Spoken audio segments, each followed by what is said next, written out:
Honnêtement, Insta, c'est bien. Ce qu'on a constaté aussi avec Baptiste là, assez récemment, c'est que les taux de réponse sur Insta sont beaucoup plus élevés que sur TikTok. Et par mail, c'est assez compliqué parce que les petits ne mettent pas forcément de mail dans leur bio.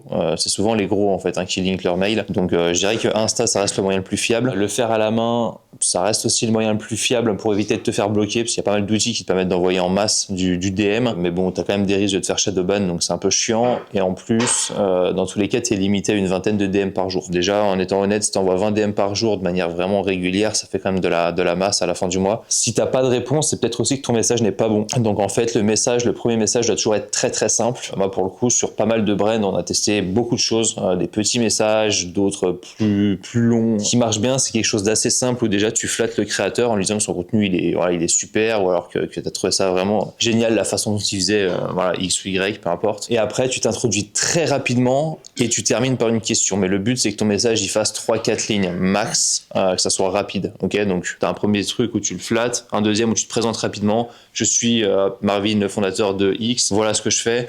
Est-ce que ça t'intéresserait qu'on en discute, ok? Et comme ça, tu ouvres la discussion. Et après, ça va être à toi justement d'expliquer plus en profondeur. Mais le premier message, tu n'envoies pas ton pitch dès le premier message.